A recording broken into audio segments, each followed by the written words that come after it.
Among all forms of mistakes, prophecy is the most gratuitous.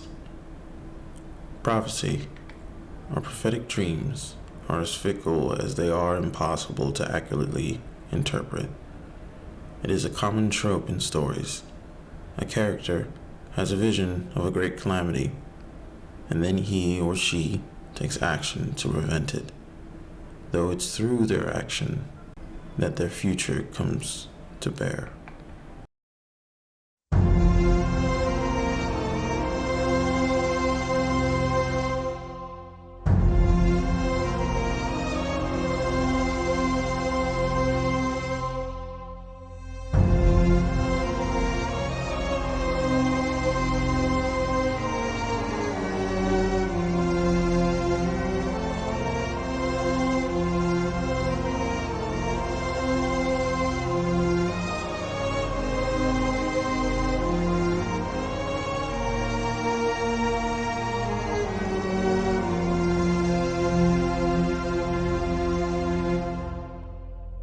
The year is 600 BC.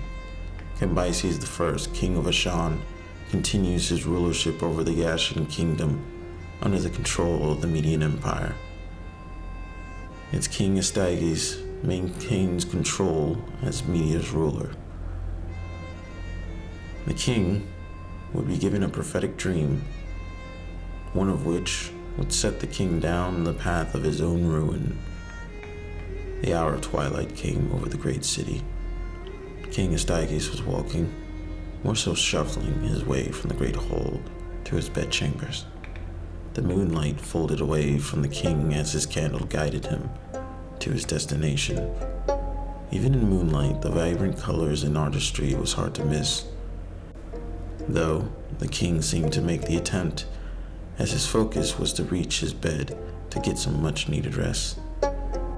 "I swear, these council meetings never end," the king murmured to himself. "A king should not have to work this hard. By the gods, what is the point of being a king in the first place?" Astyages sighed in frustration, as he knew he sounded like an ill-mannered child, although it did feel good to vent. Astyages entered his bedchamber. He held up his candle and he saw his beloved queen, Berenice, laying sound asleep. The king quickly undressed and blew out the candle and joined his wife to bed. What felt like an instant, the king found himself in the same hallway. He looked down and saw that he was surprisingly wearing his armor. It was pitch black, except for one lit room. The king sheathed his sword and began inching towards the room.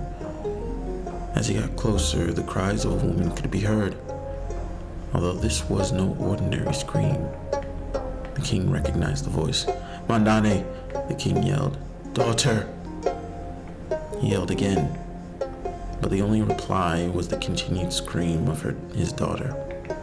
Astyages ran to the lit room and saw something that would haunt him.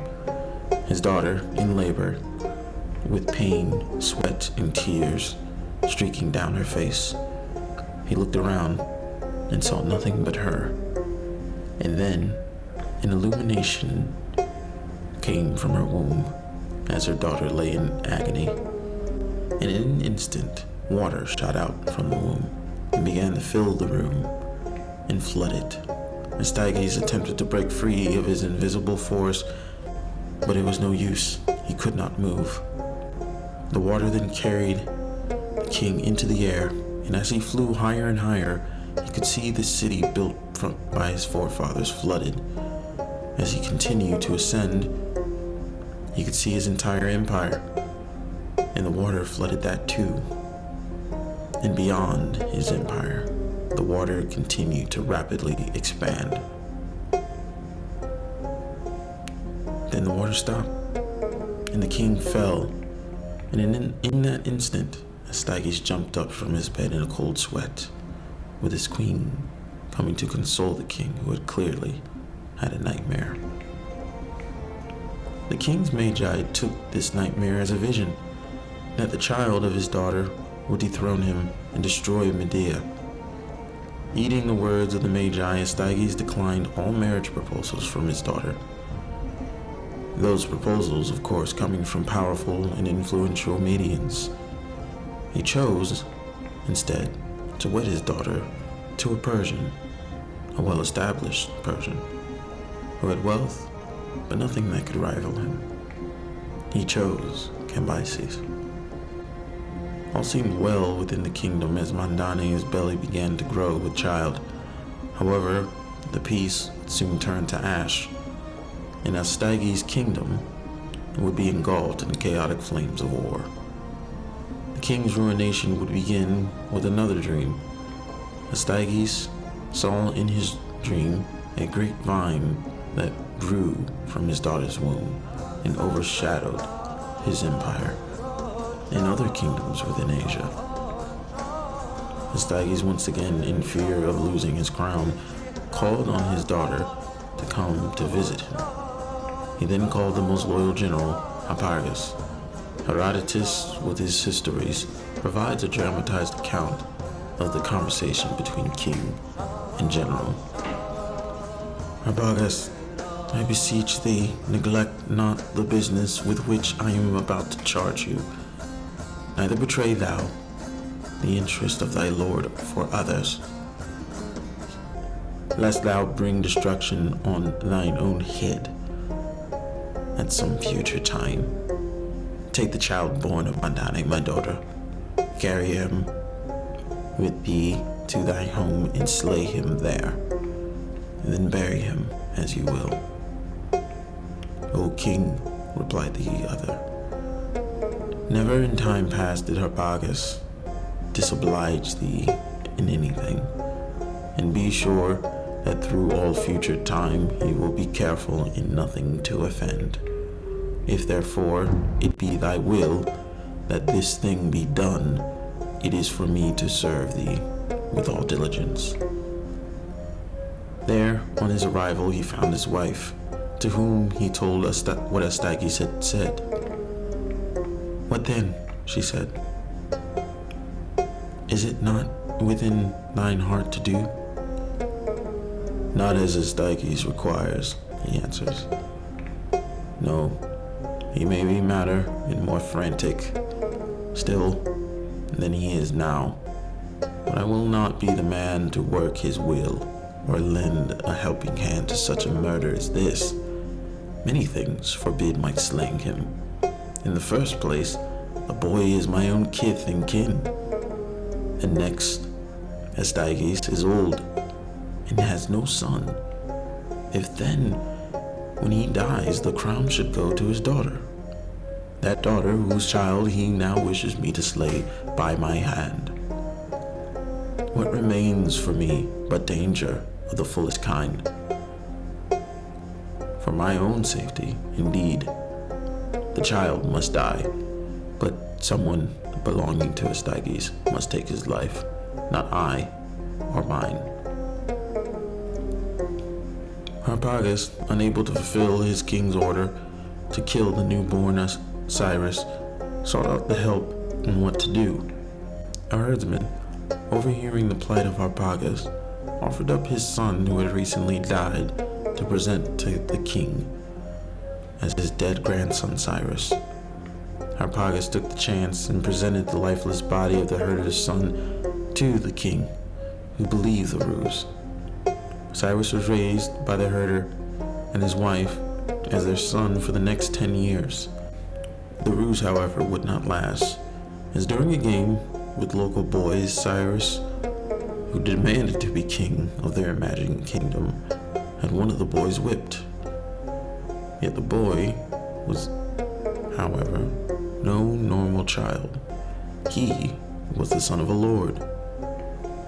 The boy ran to his father, telling him of how a commoner had struck him. The boy's father, seeking retribution, took the matter to the king, who then called Cyrus and the herder to him to be questioned. As his herder's son spoke, Astyages was taken aback, as something about the boy seemed familiar. Why did you strike a son of a lord, boy? Do you not know your place? the king said as he sat on his ornate throne. He didn't want to be here, handling a fight between boys. This is beneath the king, Astyages thought to himself. But the lord whose boy was struck was influential, and he needed his support. Not the type of man to snub, even for a king. He deserved it, my king, the boy exclaimed, yet not in a simple way as commoner children would speak. There was something dignified, something regal about this herder's son.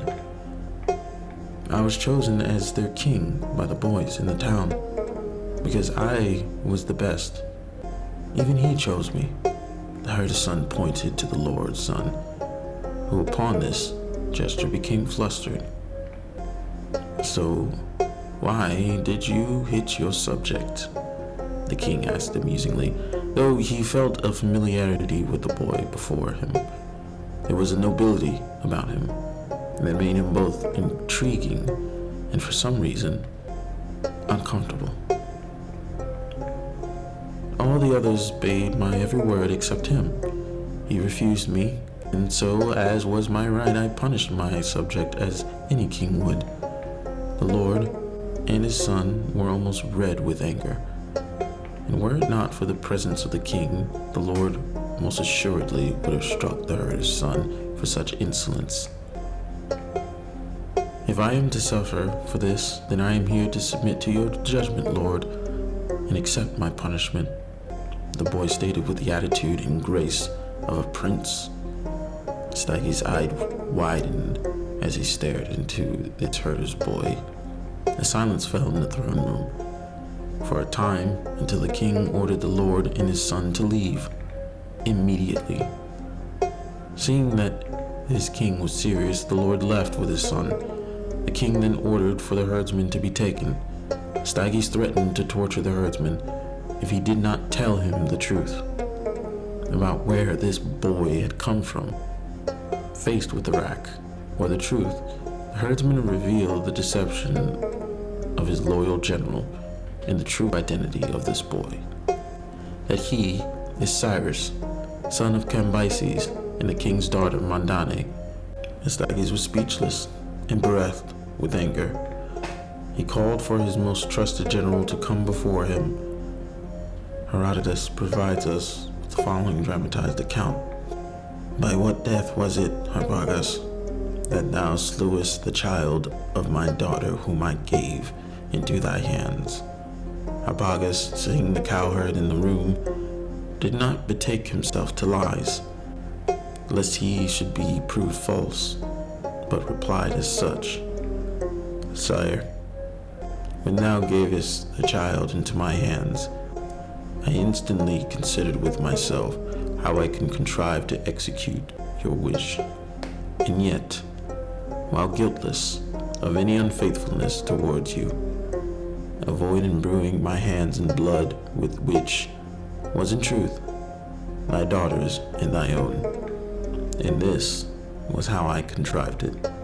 I sent for this cowherd and gave the child over to him, telling him that by the king's order it was to be put to death.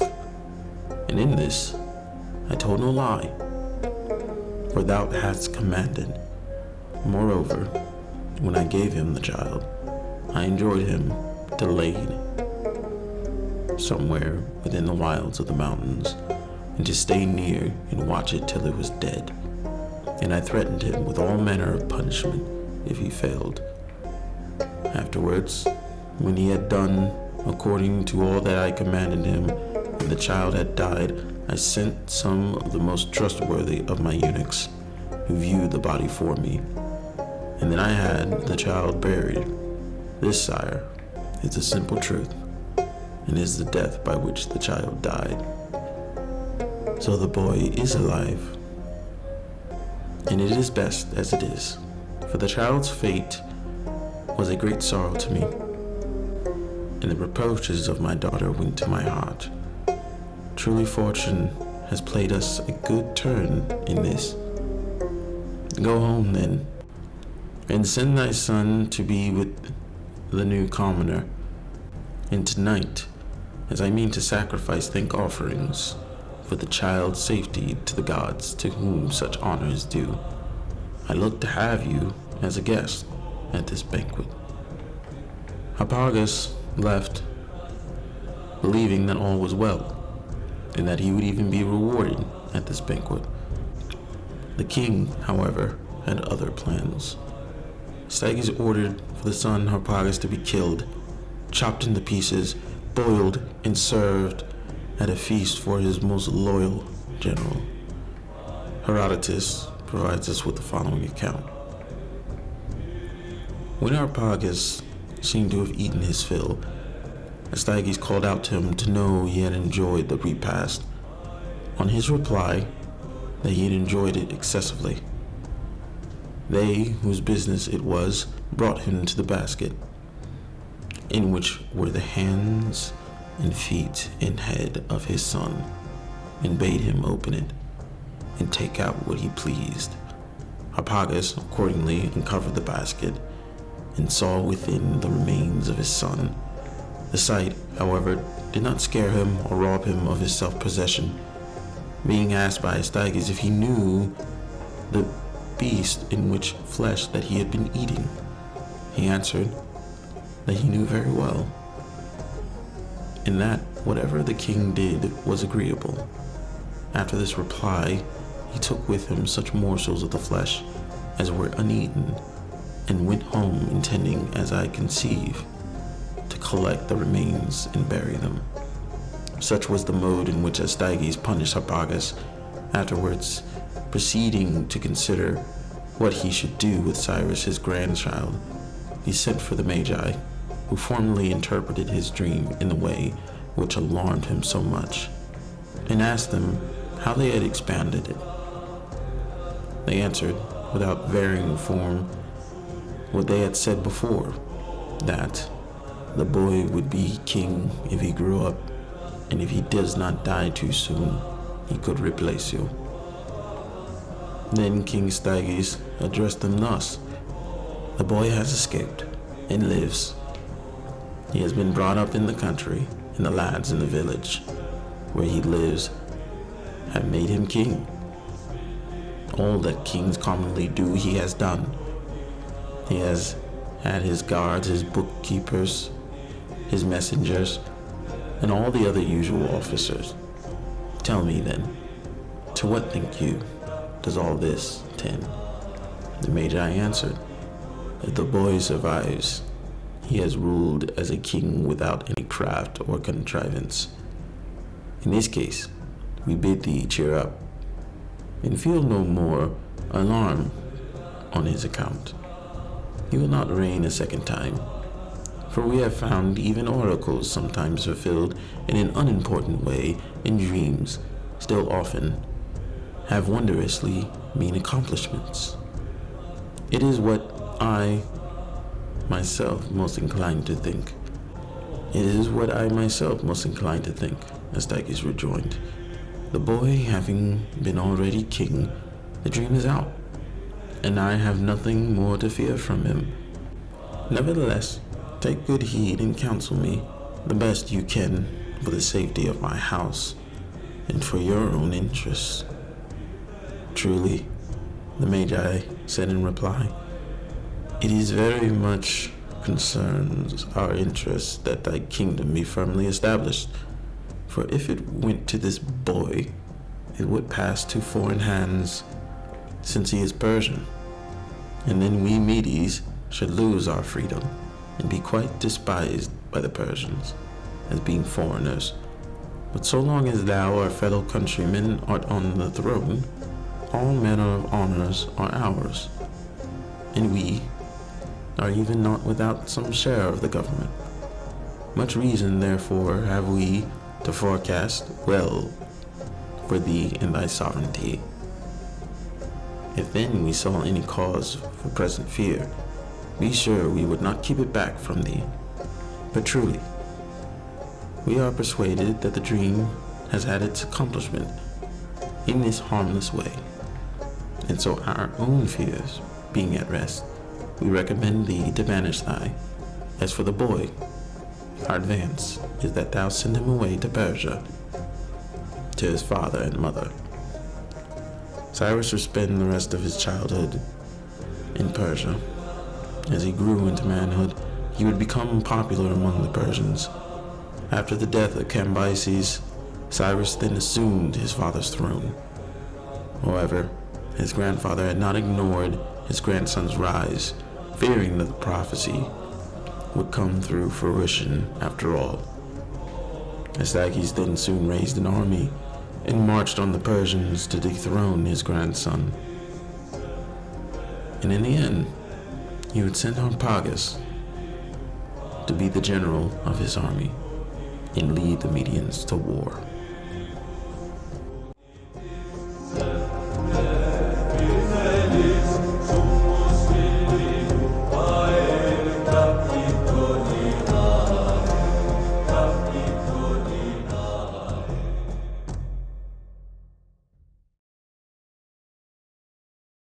This ends part 1 of the series on Cyrus the Great and his rise to power and the beginnings of the Persian Empire.